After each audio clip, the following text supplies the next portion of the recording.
Classification में जो second most important चीज है after training and test after training, that is the testing part. Testing में actually हम लोगों को जो है क्लासिफायर को एवेल्युएट करना पड़ता है। और अभी हम 3 से 4 जो अपने आने वाले लेक्चर और इस लेक्चर के अंदर इस वाले पार्ट को बहुत डिटेल से डिस्कस करेंगे, क्योंकि ये फंडामेंटल चीज है जब भी हम कोई भी एल्गोरिथम क्लासिफिकेशन का ट्रेन करते हैं।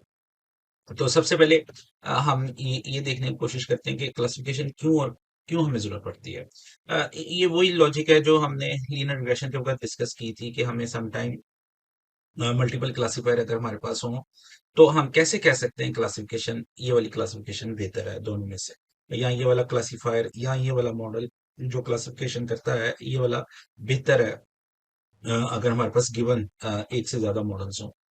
उसके बाद इसी तरह कि हम किस तरह ऑफ कोर्स ये आइडेंटिफाई करेंगे बेटर है, तो इसका मतलब है हम ये देखना चाहते हैं इनमें से कौन सा क्लासिफायर सिलेक्ट करें। और समटाइम ऐसा भी होता है कि दो क्लासिफायर की परफॉर्मेंस सेम है, वो एक जैसी ही है, लेकिन फिर भी अब इन दोनों में से कौन सा सिलेक्ट करें, किन बेसिस पे सिलेक्ट करें। तो देखने के लिए भी हम डिफरेंट मैट्रिक्स इस्तेमाल करते हैं, क्योंकि समटाइम एक मैट्रिक्स से इसका आंसर नहीं मिलता कि इन दोनों में से कौन सा क्लासिफायर बेहतर है। और समटाइम ये भी होता है कि एक मैट्रिक बता रहा होता है कि ये क्लासिफायर बहुत बेहतर है, लेकिन एक्चुअली वो वाला हमें क्लासिफायर नहीं चाहिए होता, हमें किसी दूसरे मैट्रिक के मुताबिक जो है वो क्लासिफायर चाहिए होता है। और फाइनली अगर आपने कंपैरिजन नहीं भी करना, ये दोनों तो बातें होगी कि अगर हमारे पास एक से ज्यादा क्लासिफायर हैं या एक से ज्यादा मेथड्स हैं क्लासिफिकेशन के, तो कौन सा मेथड बेहतर है। लेकिन लेट्स से अगर हमने ये भी देखना है कि हमारे पास कंपैरिजन नहीं करना, तो हम ये भी देखना चाहते हैं कि हमारा जो एक्चुअल क्लासिफायर है वो इटसेल्फ कितना रिलायबल है, हम कैसे इसकी प्रेडिक्शन पे कितना इत्मीनान कर सकते हैं, हम कितना कह सकते हैं कि हम जो प्रेडिक्ट कर रहे हैं ये कितना ठीक रिजल्ट्स देगा। तो ये 2 से 3 जो बड़ी इंपॉर्टेंट रीजन है, हम किसी भी चीज को अवेल्युएट करते हैं, और मोस्ट स्पेसिफिकली हम क्लासिफायर को इन रीजन की वजह से अवेल्युएट करते हैं। अब अवेल्यूएशन करने का एक जो बुनियादी तरीका कार है, दैट इज द मीट्रिक। इसे सॉफ्टवेयर मीट्रिक भी कहते हैं, इसे जनरल मीट्रिक भी कहते हैं। मीट्रिक क्या होता है? मीट्रिक एक्चुअली एक मेयर होता है जो क्वांटिटेटिव असेसमेंट कर रहा होता है किसी भी चीज को, चाहे वो एरर की हो, चाहे वो परफॉर्मेंस की हो, किसी भी चीज की हो, वो एक सिंगल मीट्रिक, एक सिंगल वैल्यू हमें रिटर्न करता है, जो एक्चुअली हमें उसकी परफॉर्मेंस किसी खास डिमेंशन में परफॉर्मेंस को बड़ा क्लैरिटी से बयान कर रहा होता है, वो नंबर या वो मीट्रिक। तो एक्चुअली हम यही मीट्रिक्स को इसके अंदर हम देखेंगे, लेकिन उससे पहले कुछ मीट्रिक की एग्जांपल देख लें कि फॉर एग्जांपल अगर हम एप्पल्स बाय करते हैं तो उसका मीट्रिक जो है वो किलोग्राम है। इसी तरह अगर हम जो है एल्गोरिथम की परफॉर्मेंस मेयर करते हैं, तो हम कंप्यूटर प्रोग्रामर्स को ये पता है कि हम एसिम्प्टोटिक नोटेशंस हैं वो यूज होती हैं। अगर आपको नहीं पता तो ये परफॉर्मेंस मेयर करने का तरीका का एल्गोरिथम्स की का, तो इसलिए इस टर्म्स के बारे में वरी ना करें। इसी तरह अगर हमें देखना हो कि कोई सॉफ्टवेयर हमारा कितना कॉम्प्लेक्स है, उसकी टेस्टिंग कितनी मुश्किल होगी, तो वो उसके लिए साइक्लोमेटिक कॉम्प्लेक्सिटी है। तो इस तरह these are the different ways to measure different things. जैसे अगर आपने एप्पल्स को मेयर करना है तो किलोग्राम है, अगर आपने परफॉर्म एल्गोरिथम की ज़ोमैटोटिक नोटेशन है इस तरह, अगर आपने कॉम्प्लेक्सिटी ऑफ टेस्टिंग मेयर करनी है, दैट इज साइक्लोमेटिक कॉम्प्लेक्सिटी। तो इसके अलावा बहुत सारे हर एक काम के लिए डिफरेंट मैट्रिक्स है। इसी तरह जब हम क्लासिफिकेशन की बात करते हैं तो क्लासिफिकेशन के लिए भी डिफरेंट मैट्रिक्स अवेलेबल है। अब हम देखते हैं कि कौन से डिफरेंट मैट्रिक्स हैं और किन मैट्रिक्स का इनका मतलब क्या होता है। हर मैट्रिक एक डिफरेंट इंफॉर्मेशन हमें कन्वे कर रहा होता है। तो सम टाइम हमें बहुत सारे मैट्रिक्स एक क्लासिफायर से रिलेटेड कैलकुलेट करके फिर हम किसी नतीजे पे पहुंचते हैं कि ये मैट्रिक कितना रिलायबल है, या ये मैट्रिक को हम ले भी सकते हैं या नहीं ले सकते, या इस मैट्रिक की बेस के ऊपर हम मॉडल को सिलेक्ट करें या रिजेक्ट करें। ये बात अभी हमने डिस्कस कर लिया है। इसके अलावा जो मैट्रिक की बेसिक चीजें हैं उसमें दो बुनियादी तरह के मैट्रिक्स है। एक फंडामेंटल मैट्रिक्स है और दूसरा ड्राइव मैट्रिक है। सबसे पहले इस लेक्चर में हम क्विकली देखते हैं फंडामेंटल मैट्रिक्स क्या होते हैं, क्योंकि ये बुनियाद है बाकी सारे ड्राइव मैट्रिक है। इस मैट्रिक्स से, फंडामेंटल मैट्रिक्स से बाकी सारे मैट्रिक निकलते हैं, कैलकुलेट होते हैं, जो हमें ज्यादा डिटेल इंफॉर्मेशन कन्वे कर रहे होते हैं। लेकिन हम अभी क्विकली देखते हैं फंडामेंटल मैट्रिक्स कौन कौन से, और ये बहुत इंपॉर्टेंट है और ये आपकी फिंगर टिप्स पे होने चाहिए अगर आप डेटा साइंस मशीन लर्निंग का काम करना चाह रहे हैं। फंडामेंटल मीट्रिक में जो है वो ओवरऑल ये प्रोडिक्शन की परफॉर्मेंस को ही रिप्रेजेंट कर रहे होते हैं। लेकिन फंडामेंटल मीट्रिक को समझने के लिए हम समझते हैं जो हमारा क्लासिफायर है, वो जो प्रॉब्लम है वो बाइनरी क्लासिफिकेशन की है, सॉल्व कर रहा है। यानी कि क्लासिफायर को जब कोई इनपुट मिलती है, एक फीचर या बहुत सारे फीचर्स उसको इनपुट मिलते हैं, तो वो इसको क्लासिफाई करता है दो में से एक क्लास में, यानी कि मे बी यस या नो में, या पॉजिटिव या नेगेटिव क्लास के अंदर ये इसको क्लासिफाई करता है।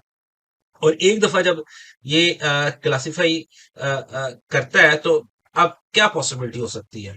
अब ये पॉसिबिलिटी हो सकती है क्योंकि हमें पहले से ऑलरेडी मालूम होता है, जब हम ट्रेनिंग कर रहे होते हैं तो लेबल्स गिवन होते हैं, क्योंकि हम सुपरवाइज लर्निंग की प्रॉब्लम है क्लासिफिकेशन।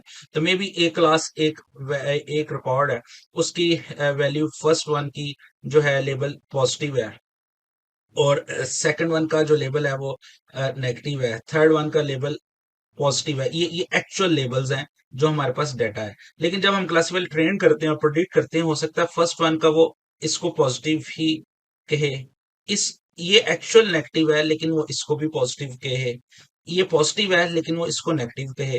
हो सकता है इसके बाद फिर जो है नेगेटिव हो और वो उसको नेगेटिव ही कहे। तो ये डिफरेंट पॉसिबिलिटीज हैं। ये भी नेगेटिव को हो सकता है वो जो है पॉजिटिव के, पॉजिटिव को पॉजिटिव के, पॉजिटिव को नेगेटिव के। तो क्लासिफायर, अब लेबल्स कुछ एक्चुअल वैल्यूज बता रहे हैं और क्लासिफाई में भी डिफरेंट चीज बता रहा हो या सेम चीज बता रहा हो। तो ये इन दोनों इंफॉर्मेशन को देख के कि एक्चुअल वैल्यू क्या है, एक्चुअली क्या वैल्यू है, और हमारा क्लासिफायर क्या प्रिडिक्ट कर रहा है, क्लासिफायर की प्रिडिक्शन क्या है, वो क्या कह रहा है, हम इन दोनों को यूज करके फंडामेंटल मैट्रिक्स के बारे में, फंडामेंटल मैट्रिक कैलकुलेट करते हैं। तो क्विकली देखते हैं ये कौन कौन से हैं। इसमें चार पॉसिबिलिटीज हो सकती हैं। एक ये कि पहली पॉसिबिलिटी ये है कि एक्चुअल क्लास तो पॉजिटिव है और क्लासिफायर जो प्रिडिक्ट कर रहा है वो भी पॉजिटिव प्रिडिक्ट कर रहा है। तो ये दोनों जो है वो सेम सेम प्रिडिक्ट कर रहा है। इसके बाद एक पॉसिबिलिटी है एक्चुअल क्लास जो नेगेटिव है, लेकिन क्लासिफायर जो प्रेडिक्ट कर रहा है वो उसको पॉजिटिव कर रहा है। तो एक्चुअल क्लास नेगेटिव आ रही है और क्लासिफायर हमें कह रहा है कि ये पॉजिटिव क्लास है। इसी तरह एक्चुअल क्लास पॉजिटिव आ रही है लेकिन क्लासिफायर हमें कह रहा है ये नेगेटिव है। इसी तरह फोर्थ पे जो एक्चुअल क्लास है वो नेगेटिव है और क्लासिफायर हमें कह रहा है ये नेगेटिव है। तो आप नोट करें ये दोनों एक्चुअली करेक्ट प्रोडिक्शन है, ये वाली और ये वाली। ये वाली जो प्रोडिक्शंस हैं ये इनकरेक्ट है, यानी कि ये एरर है। इसको हम कहते हैं ये टाइप वन एरर है और इसको हम कहते हैं ये टाइप टू एरर है। अभी फिलहाल टाइप वन और टाइप टू एरर में हमें दिलचस्पी नहीं है कि इसका क्या डिटेल मतलब क्या है। लेकिन अब इस केसेस को हम एक शॉर्ट नाम दे लेते हैं। शॉर्ट नाम जो है वो इस केस को हम जो शॉर्ट नाम देते हैं that is the true positive, क्योंकि इसने क्लासिफायर ने कहा कि ये पॉजिटिव है और ये भी वाकई पॉजिटिव था। तो इसलिए हम ये वाली जो चीज है जो सेकंड पे आ रही है बता रही है क्लासिफायर क्या कह रहा है, और ये बता रहा है कि क्लासिफायर ठीक कह रहा है या गलत कह रहा है। तो इसको हम ट्रू पॉजिटिव कहते हैं और इसको शॉर्ट टर्म के लिए हम ना टीपी लिखते हैं, टीपी। तो अक्सर आप देखेंगे ये टीपी लिखा होगा काफी जगह पे। तो एक्चुअल अगर क्लास पॉजिटिव है, जो क्लासिफायर जो प्रेडिक्ट कर रहा है वो पॉजिटिव है और वो क्लास भी पॉजिटिव है, तो हम कहेंगे ये ट्रू पॉजिटिव है। इसी तरह अगर एक्चुअल क्लास नेगेटिव है और क्लासिफायर कह रहा है पॉजिटिव है, तो ये जो पॉजिटिव क्लासिफाई कर रहा है ये असल में बात जो कर रहा है सेकंड वाला याद रखना है आपने, जो बात वो हम पॉजिटिव या नेगेटिव लिखते हैं वो इस मुनासिबत से लिखते हैं क्लासिफायर क्या कह रहा है, और पहले वाले लिखते हैं वो एक्चुअल था या नहीं था। तो ये वाला क्योंकि क्लासिफायर कह रहा है प्रेडिक्ट कर रहा है ये पॉजिटिव है और एक्चुअली वो था नेगेटिव, तो इसलिए इस वाले इंस्टेंस को हम कहेंगे ये फॉल्स पॉजिटिव है, और ये इसको हम सेपरेटली एफ पी से भी रिप्रेजेंट करते हैं। इसी तरह एक्चुअल क्लास जो है अगर पॉजिटिव है और हमारा क्लासिफायर कह रहा है ये नेगेटिव है, तो क्लासिफायर तो प्रेडिक्ट नेगेटिव कर रहा है लेकिन वो फॉल्स प्रेडिक्ट कर रहा है, तो इसको हम कहेंगे ये फॉल्स जो है वो नेगेटिव है, और इसको हम एफ पी एफ एन से रिप्रेजेंट करते हैं। इसी तरह अगर एक्चुअल क्लास जो है नेगेटिव और क्लासिफायर प्रेडिक्ट कर रहा है नेगेटिव, यानी क्लासिफायर नेगेटिव कह रहा है और वो है भी नेगेटिव, तो इसको हम कहेंगे ये ट्रू नेगेटिव है, इसको हम आमतौर पर टीएन से रिप्रेजेंट करते हैं। तो जो डिफरेंट केसेस हो सकते हैं बाइनरी क्लासिफिकेशन में वो ये चार हैं, यानी कि क्लास को क्लास के मुताबिक जो है वो बता रहा है या नहीं बता रहा। तो ये दो तो हम डिजायर्ड है, ये होने चाहिए। ये दो एरर एरर्स हैं, इसको टाइप 1 एरर कहते हैं, इसको टाइप 2 एरर कहते हैं। अब इन सब को कलेक्टिवली एक मैट्रिक्स की या एक टेबल की शक्ल में रिप्रेजेंट किया जाता है। उस टेबल को हम कहते हैं ये कन्फ्यूजन मैट्रिक्स है। तो कन्फ्यूजन मैट्रिक्स में आप एक साइड पे प्रोडक्टिव क्लासेस और दूसरे टॉप पे जो है वो एक्चुअल क्लासेस बता देते हैं, और फिर देखते हैं प्रोडक्टिव क्लास कह रही है पॉजिटिव है, और ये प्रोडिक्शन जो कह रही है वो पॉजिटिव है, और एक्चुअल ट्रू क्लास भी पॉजिटिव। तो इधर इस खाने में, इस डब्बे में हम लिखेंगे टोटल कितने ट्रू पॉजिटिव थे, इस बॉक्स में हम लिखेंगे टोटल कितने फॉल्स पॉजिटिव।